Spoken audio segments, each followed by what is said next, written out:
તો 99% પશુપાલક મિત્રોને ખબર નથી કે આપણા પશુને પશુઆહાર કઈ રીતે આપવું જોઈએ।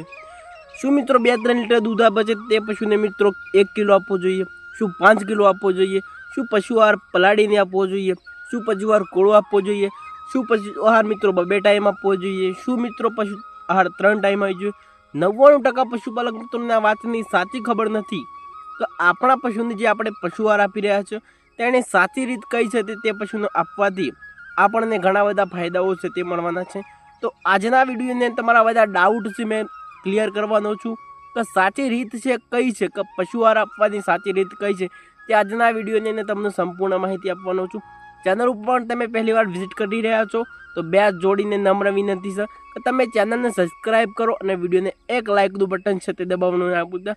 ઘણા જે મારા પશુપાલક મિત્રો છે તેમની ગાયને 2 કિલો પશુઆહાર આપી દેતા હોય, 3 કિલો પણ આપી દેતા હોય, 4 ટાઈમ સુધી આપતા હોય છે, પલાળીને કોઈ પશુપાલક મિત્રો આપતો હોય, કોઈ કોળો આપતો હોય।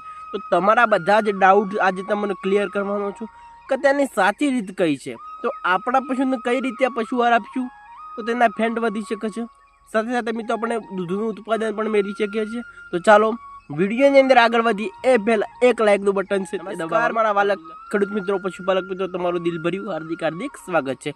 તો આજના વિડીયોની અંદર વાત કરીએ છીએ તો પશુઆહાર આપવાની સાચી રીત કઈ છે। તો જ્યારે પણ મિત્રો તમારા પશુનું તમે મિલ્કિંગ કરો છો તે સમયની અંદર પણ મિત્રો તમે પશુઆહાર કઈ રીતે આપવો જોઈએ કે જો મિત્રો તમે પલાળીને પણ આપી શકો છો, કોળો પણ આપી શકો છો। પશુઆહાર કઈ કંપનીનો લેવો જોઈએ? તમારા સારી કંપનીનો ગુણવત્તાવાળો તમારે પશુઆહાર લેવાનો છે તે પશુઆહાર છે। જો મિત્રો તમારું પશુ 2 થી 3 લીટર દૂધ આપતું હોય તે પશુનો દિવસની અંદર 1 થી 2 કિલો મિત્રો પશુઆહાર ખવડાવવો જરૂરી છે।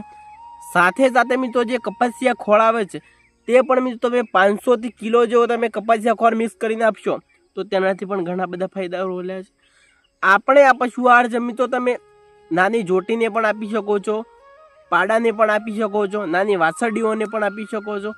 જે દૂધ આપતા જે પશુઓ છે તે પશુને મિત્રો તમે પલાળીને પણ આપી શકો છો, કોળો પણ તમે આપી શકો છો। કારણ કે મિત્રો જો તમે પલાળીને આપશો તો તેનાથી આપણને તેની ગુણવત્તા વધુ જોવા મળવાની છે અને જો પશુઆહાર તમે કોળો આપશો તો તેનાથી પણ મિત્રો અઢળક ફાયદાઓ રહેલા છે। સાથે સાથે મિત્રો પશુઆહાર આપવાથી આપણને ઘણા બધા ફાયદાઓ જોવા મળવાના છે કે મિત્રો પશુઆહાર ખવડાવવાથી ઘણા બધા ફાયદાઓ રહેલા છે। જ્યારે તમારું પશુ મિત્રો ગાભણ હોય તેની અંદર મિત્રો શક્તિ બનાવી રાખશે, તમારું પશુ ગાભણ ન થતું હોય તે તેને પૂરતી પ્રમાણની અંદર તે ગાભણ થવાની અંદર પણ મિત્રો વિટામિન ની અંદર મળતા હોય છે। કારણ કે મિત્રો પશુઆહાર ખવડાવવો કેમ જરૂરી છે એ પણ તમારે જાણવું જરૂરી છે કે જો પશુઆહારની અંદર ઘણા બધા પ્રોટીન આવેલા છે। પશુઆહારની અંદર મિત્રો છે તે મકાઈનો પણ ખોળ અંદર આવેલો છે, ઘઉંનો પણ ખોળ અંદર આવેલો છે, બાજરીનો ખોળ પણ આવેલો છે, તમામ વિટામિન છે તો મિત્રો બધા પશુઆહારની અંદર આપણને જોવા મળતા હોય છે। ઘણા જે પશુપાલક શું કરતા હોય છે 1 થી 2 લીટર દૂધ આપતું હોય તે પશુને મિત્રો 2-3 કિલો પશુઆહાર આપી દેતા હોય છે। આ રીતે નથી આપવાનું મારા વાલીડાઓ। તમારે 1 થી 2 લીટર દૂધ તમારું પશુ આપતું હોય તે પશુને મિત્રો તમે 1 થી 2 કિલો આપો છો। તમે દિવસની અંદર ફક્ત મિત્રો તમે 2 વાર પશુ આહાર આપશો તો મિત્રો તમે અઢળક માત્રાની અંદર તમે દૂધનો વધારો કરી શકો છો। અને સાથે સાથે મિત્રો તે ઘઉંનું દૂધ હોય પછી મિત્રો બીજું કોઈ તમે ચારો આપતો હોય તેની સાથે પણ મિક્સ કરીને આપો તો ત્યાંથી તમને બેસ્ટ રિઝલ્ટ મળવાનું છે। જો તમારા પશુનો તમે પશુઆહાર આપ્યું છો તેની અંદર સાથે સાથે મિત્રો કોઈ પણ કંપનીનો મિત્રો તમારા મિનરલ મિક્સર પાવડર આપવાથી પણ તમને અઢળક ફાયદાઓ રમવાના છે। સાથે સાથે મિત્રો તમે જે પશુઆહાર આપો છો તેની અંદર જો તમે ફેટ વધારવા માગો છો તો તેની અંદર મિત્રો 50 ml જેટલું મિત્રો તમે સરસોનું તેલ પણ તમે મિક્સ કરી તમે આપવાનું ચાલુ કરી દેશો તો તેનાથી મિત્રો તમને અઢળક ફાયદાઓ મળવાના છે। ઘણા જે પશુપાલક શું કરતા હતા તેમની ગાય ભેંસનું કોઈ પશુપાલક કોળો પણ મૂકતો, કોઈ પશુપાલક પલાળીને પણ મૂકતો, કોઈ પશુપાલક 2 કિલો પણ આપી દેતો, કોઈ પશુપાલક મિત્રો 3 કિલો આપતો, કોઈ પશુપાલક મિત્રો દૂધ દોયા પછી આપતો, કોઈ પશુપાલક મિત્રો બપોરે આપતો।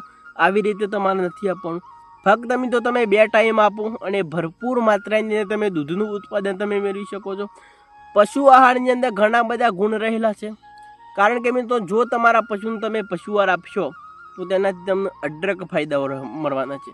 ઘણા જે પશુપાલક શું કરતા હોય છે જે જ્યાર સુધી આપણું પશુ દૂધ આપે ત્યાં સુધી સારી કંપનીનું તેમનું પશુઆહાર આપવું અને જેવું તેને દૂધ આપવાનું બંધ કર્યું ત્યારથી મિત્રો તે પશુઆહાર બંધ કરી દેતા હોય છે।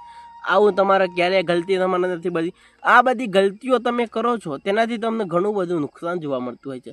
કે જ્યાં સુધી તેમનું પશુ દૂધ આપે તેમને સારી રીતે તેમને પૈસા મળી રહે ત્યાં સુધી તે પશુ આહાર ભેંસને કે ગાયને આપતા હોય ત્યાં સુધી જ તે પશુ આહાર આપે. એવું નથી મારા વાલીડાઓ કે આપણું પશુ હોય દૂધ નથી આપતું તો તેને પશુ આહાર ન આપવો જોઈએ, આપવો જોઈએ પણ થોડો ઘટાડીને આપો.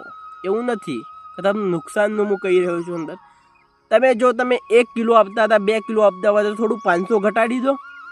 કારણ કે મિત્રો જો તમે થોડું થોડું પણ આપશો તો પશુનું ડાયજેસ્ટ સિસ્ટમ સારી રહેશે, પશુના જે તાકાત મળી રહેશે, પશુની અંદર મળતા પ્રોટીન પણ મળી રહેશે. અને જો તમારું પશુ ગાભણ છે તો તમે ગાભણ પશુનું પણ આપી શકો છો. પાછી એક મારા વહાલા મિત્રો કોમેન્ટ કરતા હતા કે ગાભણ પશુનો હવે પશુ આહાર આપવો જોઈએ કે ના આપવો જોઈએ.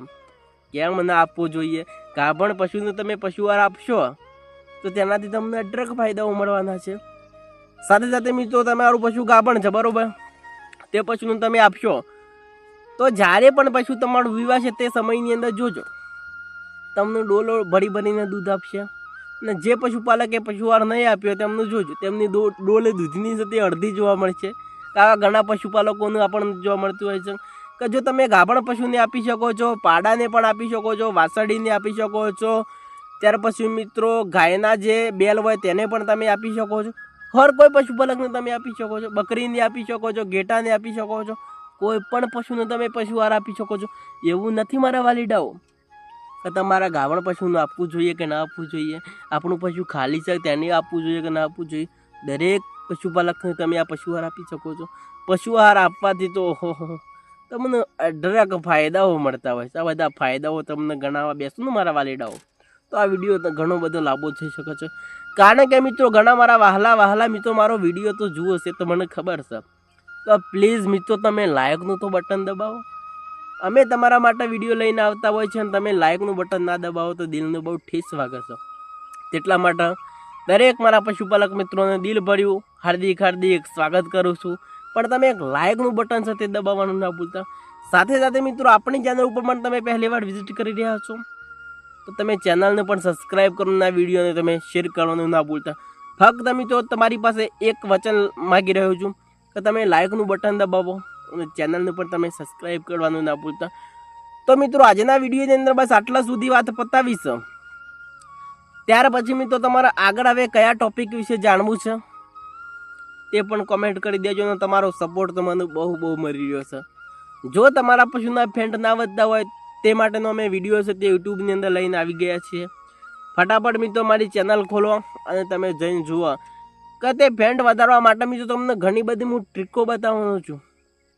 આ ટ્રીકોનો તમે ઉપયોગ કરશો મારા વાલીડાઓ તો તમે અઢળક માત્રાની અંદર તમે ફેંટ વધારી શકો છો. સાથે સાથે મિત્રો તમે આ બધી ગલતીઓ કરો છો ને વાલીડાઓ તેના લીધે જ તમારા ફ્રેન્ડ નથી આપતા. તો આ બધી ગલતીઓ તમે કરવાનું બંધ કરી દો ને તમે અઢળક માત્રાની અંદર તમે ફ્રેન્ડ છે એ તમે વધારી શકો છો. તો ચાલો બીજા વિડીયોની અંદર ફરી મુલાકાત કરીશું. રજા આપશો. વંદે માતરમ.